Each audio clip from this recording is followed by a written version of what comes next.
Okay, and we're live. Welcome, everybody. Hello, everybody. Thank you so much for joining this Friday event around the B2B Website Awards 2025. Hope everybody's having a great Christmas season already.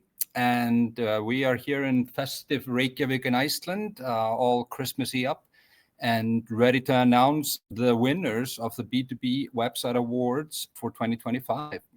My name is Omar Thor Omerson. I'm the CEO and co-founder of Optise. We're an AI-powered website analytics platform designed to help specifically B2B companies optimize and understand their websites so they can understand how it's going, and then also figure out and get guidance on what to work on, what to fix, and what to make better about their websites.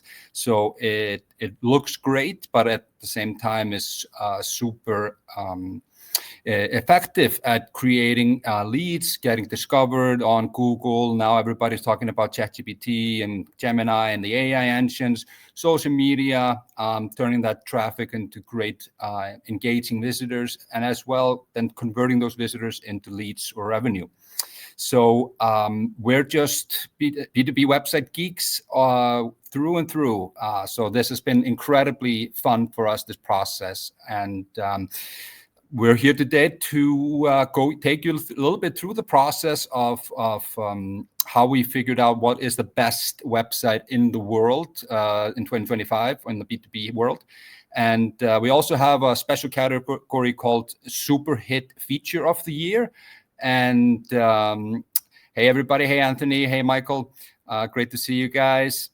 Yeah, we had over 500 submissions for the awards, which we were thrilled about, a lot from all over the world. It was just crazy fun to see so many people apply, so many companies apply with their websites, looking at through all of these websites and seeing the good, the bad, and the ugly, and kind of figuring out what really makes a good B2B website. Because after being in the business for over 15 years, I sometimes feel like B2B websites either tend to be kind of boring, beige, and kind of, not just almost like they can't be fun. But at the same time, websites often just turn out to be all about design. How does it look? So this time we really wanted to make sure that we kind of looked at what's a high-performing website, not just one that looks good. So. Hey, everybody. Great to see you, everybody joining. We had, I can see people are already commenting. So if you have any questions, just throw them my way. This is just meant to be fun, a light Friday event. We're here in our Reykjavik office. Just going to show you the people still working around here. I have a huge light here and staring into my eyes. Christmas tree all set up. But I'm not going to bore you with me anymore. I'm just going to start taking you a little bit through quickly the process, how we came to the conclusion of what is the best B2B website in the world, and what is the Superhit special feature of the year, and then just announce the winner. So I'm just going to open up a little presentation here that I've pulled together, and hopefully everybody can see this okay. So the search is over. The best B2B website of 2025 has been found as of last night. So we were crunching the numbers, going through the scorecards late last night, but we have come to a conclusion. And yes, one of my worries was that it wouldn't even make sense, but it totally makes sense from multiple factors. So I'll take you through all of it. So just first about the award. So why are we doing this? I mean, yes, this is close to what we do here at Optise. We're just obsessed with helping companies understand their website and optimize their website. And so it gets as discoverable as possible on search engines, AI engines, social, and converts as many of those visitors from the target audience into leads as possible. So but after being in B2B for a long time, I just sometimes felt like B2B was the boring world and B2C was the fun world. So we're trying to celebrate B2B because we know there's a ton of fun People working in B2B, ton of fun B2B companies out there doing fun things, cool things, and a lot of cool B2B websites are popping up, and it's changing. So we're just trying to celebrate the B2B community together. And this part is focused on websites. So when we were kind of going through the application process, like I mentioned, we had over 500 submissions in the beginning. What we were primarily looking at is the messaging and the positioning on the website. Is it clear what the company is, what it does, who's it for, how is it different, all of that. And we were very lucky to have an expert judge with us, Anthony from Fletch, on that, and many other judges who are experts on that as well. Then the design obviously does matter a lot, but it's only one of the factors in how we came to the conclusion. Content, is the content on the website helpful? Is it do you have tutorials, success stories? Does it have thought leadership content? Is the content relevant to what the company is doing? Documentation, all of that. User experience, absolutely important. Is it clunky? Is it difficult to navigate? Or is it easy and you can kind of find everything you need and find the place that's meant for you? And then we really specifically looked at three factors, which is the discovery. How discoverable is the website? Like I mentioned on the classic traditional search engines, on AI engines and social media. And we used our platform for this part to score this. We used actual numbers for this for as many companies as we could. So we were scoring how discoverable is the website, how engaging is the website? Are people scrolling through, looking at the content, clicking on things, browsing through, spending time? And overall, does the website create excitement and trust? And the final part is if people have found the website and are engaging with it, do they actually convert? Is the website actually good at converting visitors into leads or revenue? And this is what we call the performance part, and I'll just show you that really quickly in a little bit. Then we also looked at the site health. We also had numbers for that, did an analysis on, is it technically in good shape? Does it loading speed? All of the technical parts that come together to make a high-performing website. And then we just looked for an X factor. Is there something about the website that's awesome and makes us smile or just go, I get it?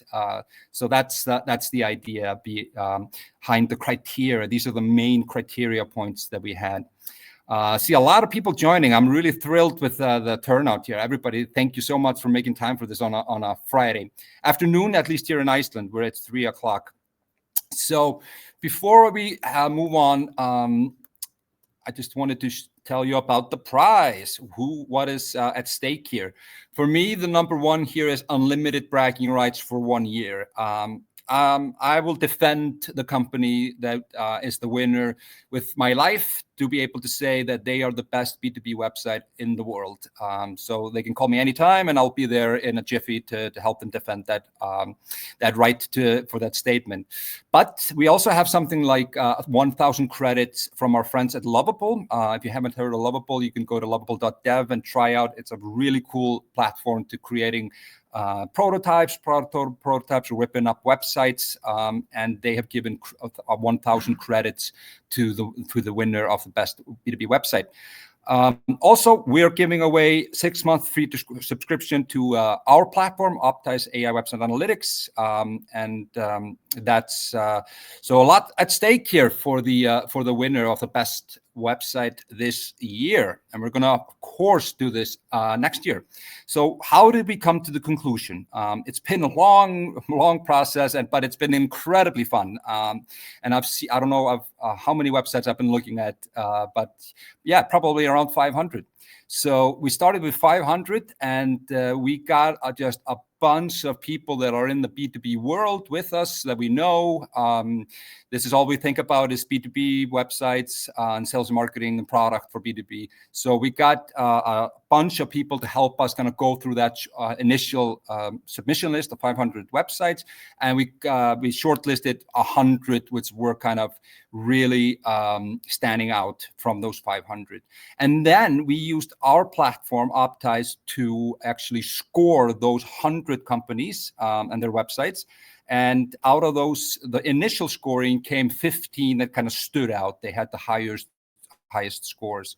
And then we did a more in-depth qualitative scoring with our platform. We really dug deep into the numbers, and out of that process emerged 5 finalists as the top websites. And we just got those numbers a couple of days ago, yesterday, and handed those final 5 over to the judges, and they have then gone through the scoring, the 9 rockstar judges that you might have seen in one of our banners on LinkedIn, and I'll introduce in a little bit, but they have completed their scoring, and there was a clear winner that came out of that process, and so a winner will be crowned in just a few minutes.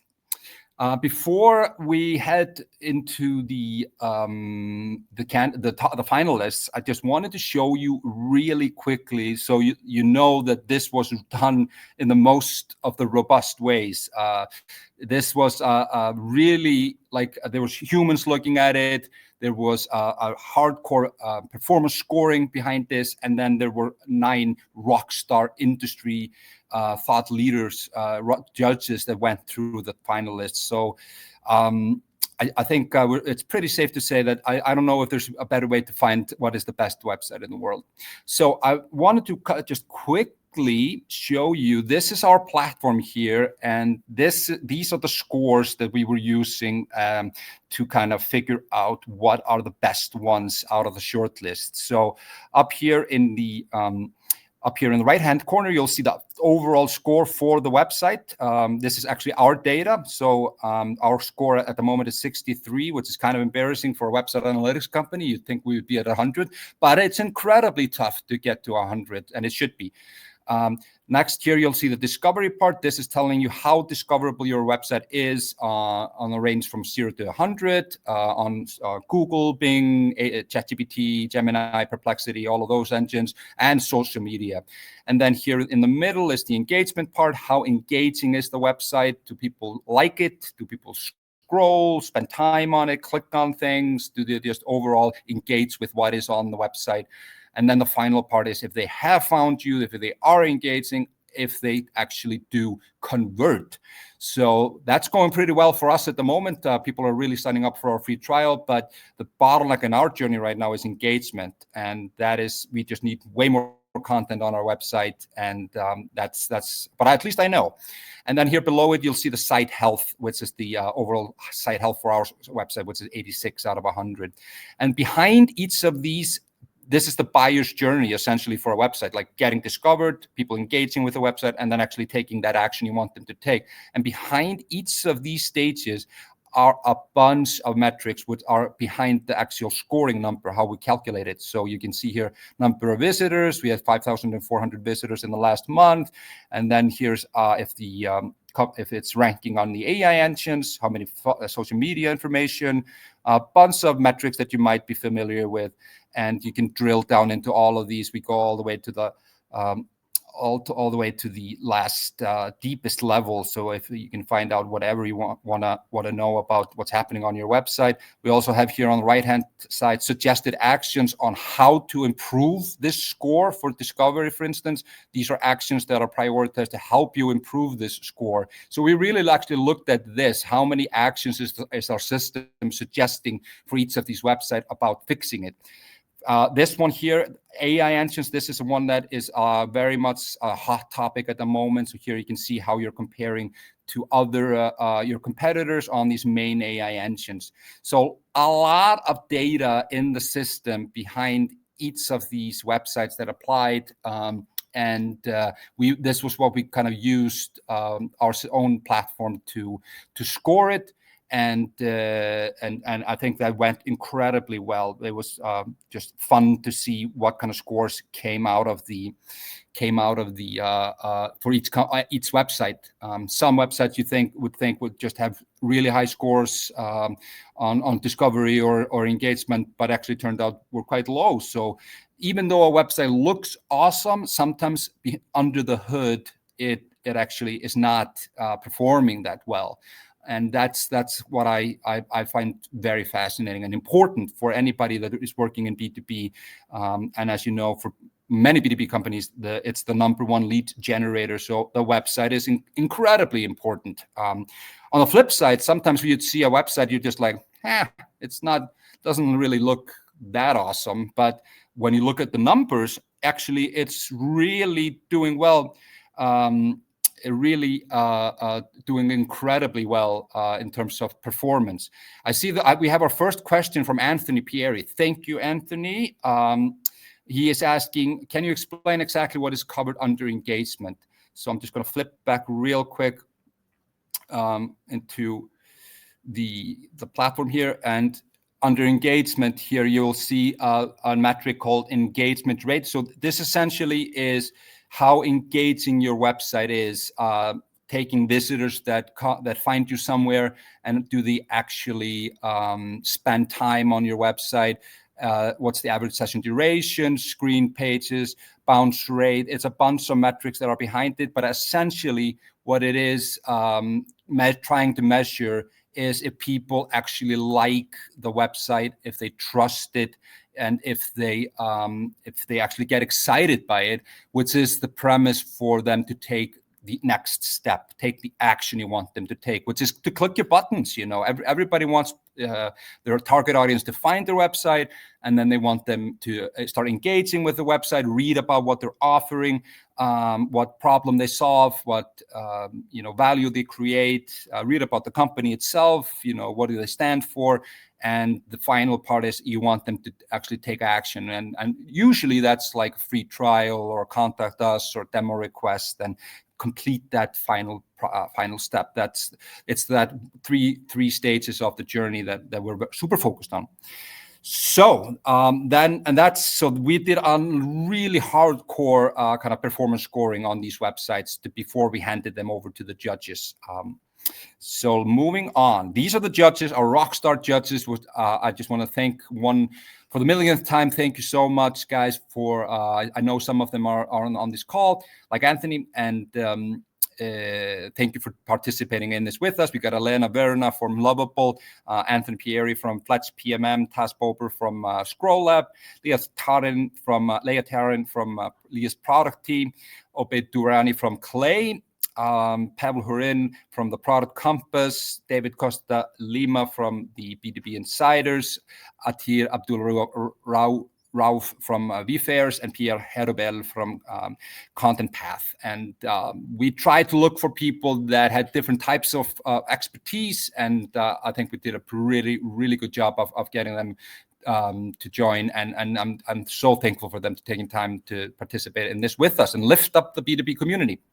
So moving on, top finalists this year from the B2B Awards. Nope.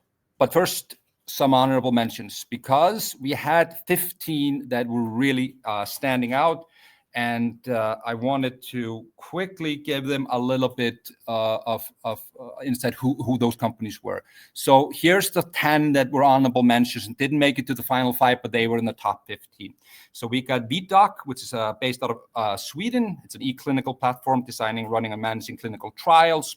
Binomics, based out of Cologne in Germany, revenue growth platform that uses virtual shoppers, AI to optimize pricing and product portfolios. Unmuted, based out of Netherlands. It's a B2B SaaS marketing agency. Interactive, out of Netherlands, and is an interactive storytelling platform.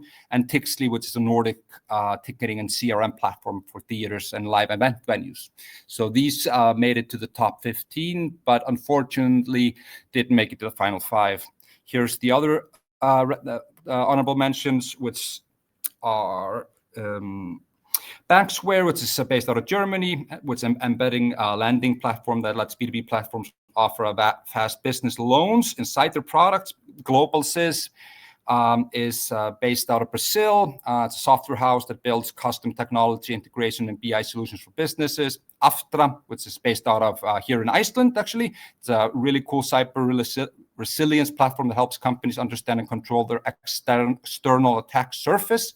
GoHappy, based out of the US, Richmond, Virginia in the US, is a frontline texting platform that helps employers reach and engage deskless workers. And Kooth, based out of the United States, is a consulting meets creative firm that provides branding and marketing support for startups, scale-ups, and legacy companies. So big congratulations to you guys for making it this far. It was no small feat. Yes, just maybe if you want anybody that was part of this competition, if you want to hit me up on LinkedIn on tips on what you could be doing better. I have a little bit on it later on, but don't hesitate to reach out to me because my brain is packed with stuff about what makes a good B2B website at the moment. So back to the top 5 finalists. Drum roll, please. Starting with U2, which is based out of Estonia. It's a plug-and-play cancel flow tool that turns subscription cancellations into personalized retention offers. I'm just going to run through these one by one now, but you can see here on the right-hand side, a quote that came from one of the judges for each one of them. Then we have Treble Technologies, based out of Reykjavik in Iceland. It's an acoustic simulation platform designed for designing and optimizing sound. Maestro.dev, based out of the US. It's an open source UI testing platform for fast, reliable end-to-end tests across mobile and web apps. We have Musket CRM, based out of Brazil, which is a sales CRM that helps small and medium-sized businesses organize their pipelines and sales processes. And finally, we have Sentisum. I hope I'm saying that right. Sentisum, based out of London in the UK. It's an AI-native voice of customer platform that unifies feedback and explains why customers churn or stay. So these 5 are the finalists here.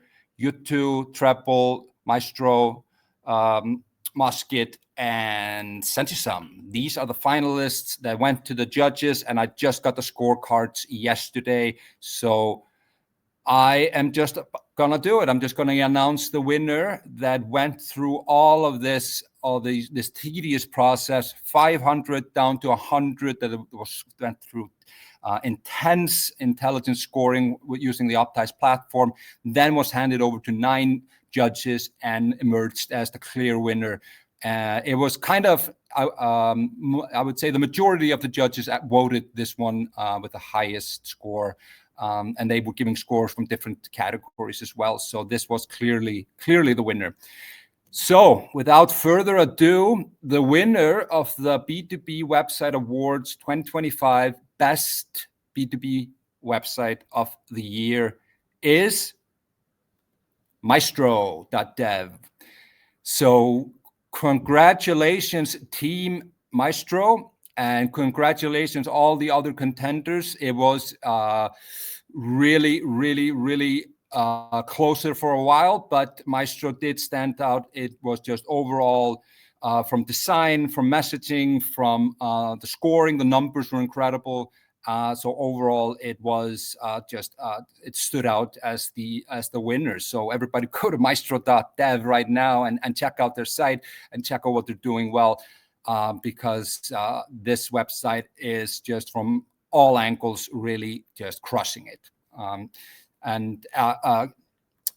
So they were shortlisted. They got an overall score out of 89, which is I think it's the highest I've ever seen in our Optimize platform. And then the majority of the judges voted for Maestro as the winner. So it was the clear winner this year. And if you try it out, you go and test it out. It feels and it looks really good. So I think it's it's setting the bar, I think, for a good B2B website in 2025. So what did we learn from this? Don't leave just yet, because I'm also going to announce the Superhit Feature of the year, which the judges also voted on. What was the one thing that they loved from the websites that they saw. Just one thing, part of a website. So, but before I do that, there's 5 things that we learned that the best B2B websites that came out of all of this had in common. And one of the things that just really came from the judges and came from the scoring as well from on the platform was just brutally clear positioning and messaging is incredibly important. What is this company? What does it do? Who is it for? How is it different? What problem does it solve? And what value does it create? And if you can turn that into a story, obviously that's amazing. But talk to your target audience in a very clear way. That's tip number 1. Tip number 2, visuals that actually explain the product. That really helps, not just some generic imagery or product videos or product screenshots that don't nobody understands. Just make sure that the visuals really explain the product. Concrete proof, not just fluffy claims. If you can back up what you're saying with case studies or numbers, and if you can have just really good success metrics, then that would be that really backs up what claims you're having. And simple navigation, just keep it simple, keep it clear what you're doing, focus CTA so people know what action to take, and trust built through design and transparency. So having pricing, for instance, it seems to be the trend these days. It's always been like, should we have pricing or not? But that's definitely something that's being recommended now, and fast loading times. So the trust gets built not only through the words, but also through being good design and transparency on the website. I see we have Taz Bober here with us. So I'm wondering, Taz, if you would be willing to share a couple of thoughts, which was one of our rockstar judges. Taz, if you'd be willing to share a couple of thoughts on what you thought about Maestro as the winner. Oops. Here we go. Let's add. There we go. Sorry about that. No worries at all. Sorry I'm late. Fridays are a hectic day with me and my children, but I definitely wanted to come in and say a few things. So I'm very happy that Maestro was the winner. That was the website I picked as well. Ultimately, it comes down to this, and I've redesigned like 400 websites in my career and then worked with like 40 companies after to redo their landing pages. And the best ones are the ones that communicate what they do, who they are, what problems they solve, and in a very, very clear and simple way. So you don't need to be fancy. You don't need the best tech. You just need to be really good at communicating things in a simple way, not possessed by the B2B jargon demon, as I like to call it. And it was one of those things where I do like I do this like 5-second test, which is, if I come to a website within 5 seconds, can I tell what they do? And I always use this example, which is, we have this big retail store here. So it's like Old Navy. If I go to Old Navy's website, I immediately know that they're selling clothes, right? So when I come to the website, can I tell from a SaaS product, what are you selling? Or even a B2B service, what are you selling? And then it cascades into these other kind of follow-up questions of like, okay, I know exactly what you do. Let me explore further. So just had the clean simplicity, easy language. I always write under an 8th grade level because even the smartest people like to retain information at an 8th grade level or below. And so that's always something where I'm like, can I explain it easily to somebody in a conversation, in an elevator or at an event within 2 seconds? Your website should be able to do the same thing. So we usually have this imbalance where we either have too little information on a website or too much. And sometimes we need to have just enough to have them engage and want to have a conversation after that. So that's kind of my tip is, don't overthink it. Just be very direct. If you're ever worried about, should I be cuter? Should I be more clear? Always go more clear, but obviously the best balance is clear and clever. But if you can't achieve both, then definitely go more simple, straightforward, and clear. So yeah. Thank you so much, Taz. That's Taz is known for page teardown. So if anybody knows how to kind of dissect the website, it's her. So that I totally agree with that. I think sometimes when I'm working with B2B companies, they all want to go, get that slogan like, just do it, like Nike, but it's tough for B2B sometimes. So I think clarity is incredibly important. That's one of the things when I was working with Anthony at Fletch that I really picked up on the messaging side. Keep it clear so people get what you do. So we just have a couple of slides left. I know we're almost out of time. So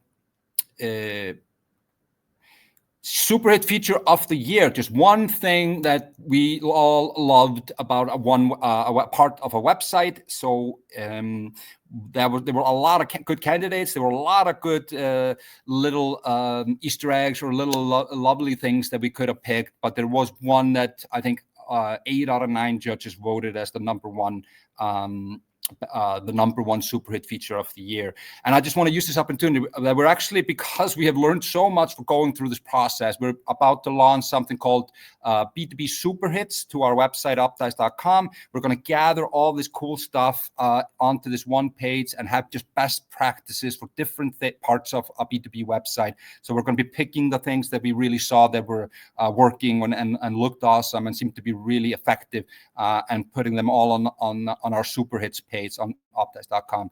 So if you can follow me on LinkedIn, we'll be launching that soon. And so yes, the one that won this year, Super Feature of the Year, is this animation, which is on the Treble Tech website.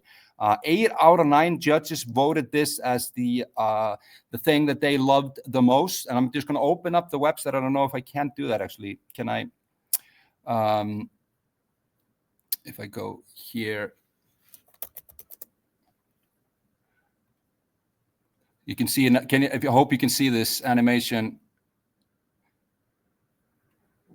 And this animation is explaining what the product is actually doing, which is simulating the sound within. It's a complicated product, and it's simulating the sound within the in different rooms, figuring out how the acoustics are going to carry. And so it's just having a video or GIF that starts automatically in your hero is quite popular these days, especially if it adds to the product and what that headline is saying. So you can check that out on treble.tech. And so congratulations, Treble Tech for a Superhit feature of the year. I think that takes us to the end of the presentation. Thank you, everyone, for that submitted. I can see that Anthony saying that was his Superhit. But yeah, that was the one that we really all enjoyed. It was just a clear visual and video that showed what the product was doing. You can check it out on treble.tech. But thanks everybody that was part of this, all the companies for putting up with me and my emails and applying and taking and kind of putting your team and your website through this process. It was incredibly fun. Thanks everybody that helped me out with reviewing the sites. Thanks to the judges for taking time out of their busy schedules, and everybody that showed up today that's been following this. I just think it's been really fun to go through this together. If anybody wants to talk about this at all, you can find me on LinkedIn. My name is Omar Thor Omerson of Optimize, and we'll be doing this for sure next year as well. So thanks again, everybody. Have a great rest of your Friday, great weekend, and just have an awesome Christmas season with your friends and family. So that's it for me today, and have a good one.